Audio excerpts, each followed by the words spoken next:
Hello बच्चों, आज आपका हम कोऑर्डिनेशन नंबर लेक्चर सेकंड आपको बताएंगे और आपको हम लेक्चर थर्ड अपलोड हो गया पहले, लेकिन आज आपका सेकंड लेक्चर हम एक्सप्लेन करेंगे कि इसमें हमें क्या क्या पढ़ना है।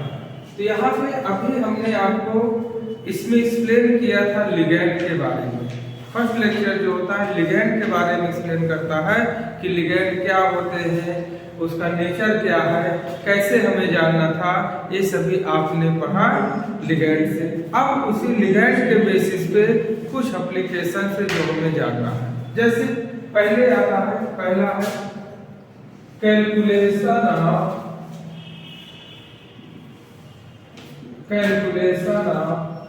Number of ions. Calculation of number of ions, हमें क्या कैलकुलेट करना, number of ions in complex compound. Number of ions in complex compound, जैसे हमने यहाँ एग्जांपल दिया, यहाँ बोला K4FeCl6, क्या है K4FeCl6। जब भी इसको हमें आयन में डिसोसिएट करना है, हमारे पास दो तरीका है कि पेन चला के करें या विदाउट पेन चलाएं। दोनों तरीका, पहले हम पेन चला के चेक कर लेते हैं, उसके बाद विदाउट आपको से देख के उसको हम कैसे करेंगे कि आपको देख के कैसे हमें नंबर ऑफ आयंस निकालने हैं।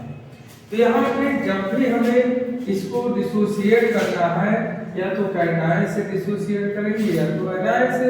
यहाँ पे कैटायन यहीं से डिसोसिएट करेंगे, यहाँ क्या हो जाएगा 4K प्लस FeCl6 माइनस 4,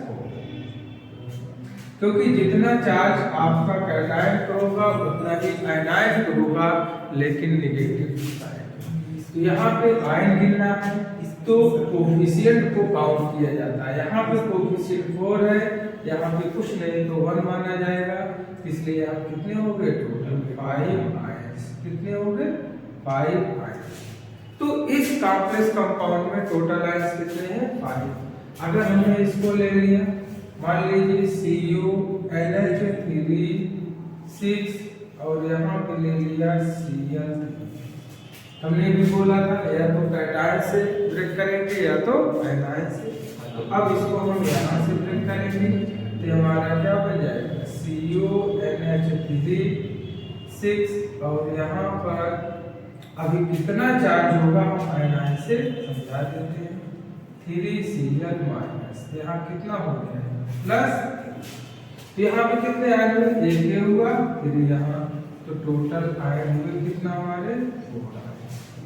कितने आयन हैं 4 आयन। तो हमेशा आप क्या करें कि जब भी आयन निकालना है तो आप आयन को पहले कैटायन एनायन से कॉम्प्लेक्स कंपाउंड को ब्रेक करिए, उसके बाद नंबर ऑफ आयंस आपको पता चल जाएंगे। अगर यहीं पर हम चाहते हैं कि डिसोसिएट ना करें, बिना डिसोसिएट किए हम आयंस को आइडेंटिफाई करें। यहाँ पे एकदम सिंपल है, यहाँ पे जैसे दे दिया आपने CuOH राइस और यहाँ पे दिया SO4। अब तुरंत आता है कि बच्चे क्या करते हैं, यहाँ पे SO4 को 4SO कर देते हैं। नहीं, यहाँ पे रेडिकल है, ये आपका ऐसे ही टूटेगा CuOH का राइस और यहाँ पर प्लस SO4, यहाँ पे -2 होगा, यहाँ पे कितना होगा +2, क्योंकि दोनों के चार्ज सेम और अपोजिट साइड का होता है। तो 1 यहाँ 1 यहाँ, तो कितने आयंस हो गए टोटल 2 आयंस। कितने आयंस हो गए 2 ions.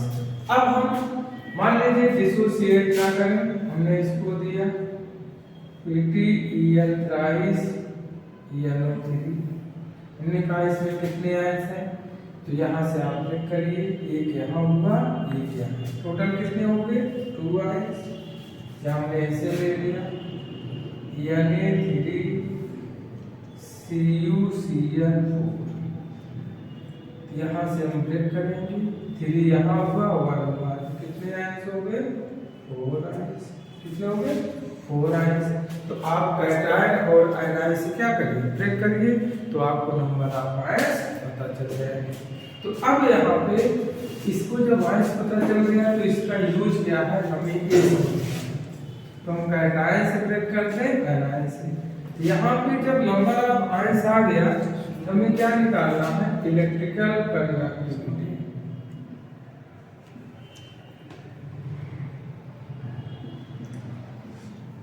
Electrical conductivity directly proportional to number of ions.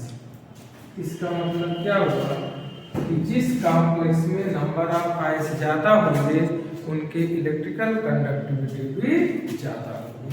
तो यहाँ पर जैसे मैंने एग्जाम्पल दिया, कई कॉम्प्लेक्स दिया।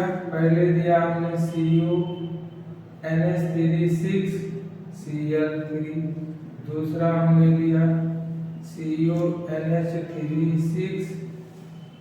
6Cl2, तीसरा हमने लिया CO NH3 और यहाँ पे लिया Cl। अब पूछा कि सबसे ज्यादा इलेक्ट्रिकल कंडक्टिविटी किसकी है। इसमें कितने आयंस हैं, 4 आयंस। यहाँ कितने हैं, 3 आयंस। यहाँ कितने हैं, 2 आयंस। हमने यहाँ बोला कि जिसमें नंबर ऑफ आयंस ज्यादा उसकी इलेक्ट्रिकल कंडक्टिविटी ज्यादा। तो सब ज्यादा क्या हो गया, A, B एंड C। ये हो गया हमारा आंसर। तो नंबर ऑफ आयंस ज्यादा, इलेक्ट्रिकल कंडक्टिविटी भी ज्यादा। अब नेक्स्ट आता है सेकंड, ऑक्सीडेशन नंबर निकालना।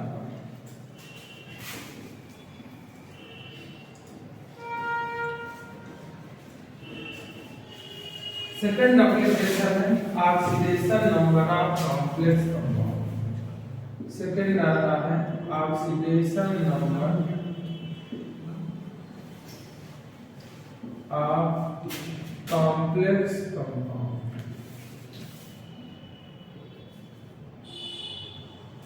किसका निकालना है, सेंट्रल मेटल। किसका निकालना है, सेंट्रल मेटल। तो पहले यहाँ पे हम कुछ रूल लिख देते हैं ताकि क्लियर रहे। यहाँ पे हमें किसके लिए क्या रखना है। यहाँ पर सबसे पहले oxidation number of central metal निकालने से पहले हमें कुछ एलिमेंट या मॉलिक्यूल या लिगैंड के पहले जान लेना है उसके लिए क्या रखते हैं। अमोनिया लिखे, वाटर लिखे, इथाइलिन डाइमीन लिखे, तो सबके लिए 0 रखते हैं। हाइड्रोजन आ जाए FCl Bri -1 रखेंगे। सल्फेट आयन होगा -2 रखेंगे। नाइट्रेट आयन होगा -1 रखेंगे। फास्फेट आयन होगा -1। और सबसे बड़ी चीज है कि वहां पे आयनिक फॉर्म में नहीं देगा, न्यूट्रल फॉर्म में देगा। तो आपको पता होना चाहिए उस पर क्या चार्ज होता है। ऑक्जिलेट आयन आ गया -2, वहां ऑक्स लिख देगा, इसका मतलब है कि उस पर -2 चार्ज है। ग्लाइसिनेट आयन है -1, साइनाइड है -1, एसीटेट है -1। अगर ऑक्साइड आया -2, ऑक्सीजन मॉलिक्यूल हुआ न्यूट्रल है तो 0 हो जाएगा। तो अब यहाँ पे इन सबको, अब यहाँ पर जैसे एग्जांपल देते हैं, हमने दिया K4FeCl6। अब इस कॉम्प्लेक्स के लिए पूछेगा कि ऑक्सीडेशन नंबर ऑफ आयरन क्या होगा। आयरन का ऑक्सीडेशन नंबर क्या होगा। तो हमें पता है कि जितने भी फर्स्ट ग्रुप के होते हैं उनके लिए +1 रखना है, प्लस जिसका निकालना है X +6 इंटू साइनाइड आ गया। हमने बोला भी था कि वहाँ आयनिक फॉर्म में नहीं देगा, न्यूट्रल फॉर्म में देगा। तो आपको पता होना चाहिए -1 = 0। कितना आ गया, X = +। अब यहाँ पे हमने एक और एग्जाम्पल दिया, यहाँ पे दे दिया प्लेटिनम NH3 और यहाँ पे दिया Cl3। अब पूछा कि प्लेटिनम का क्या होगा।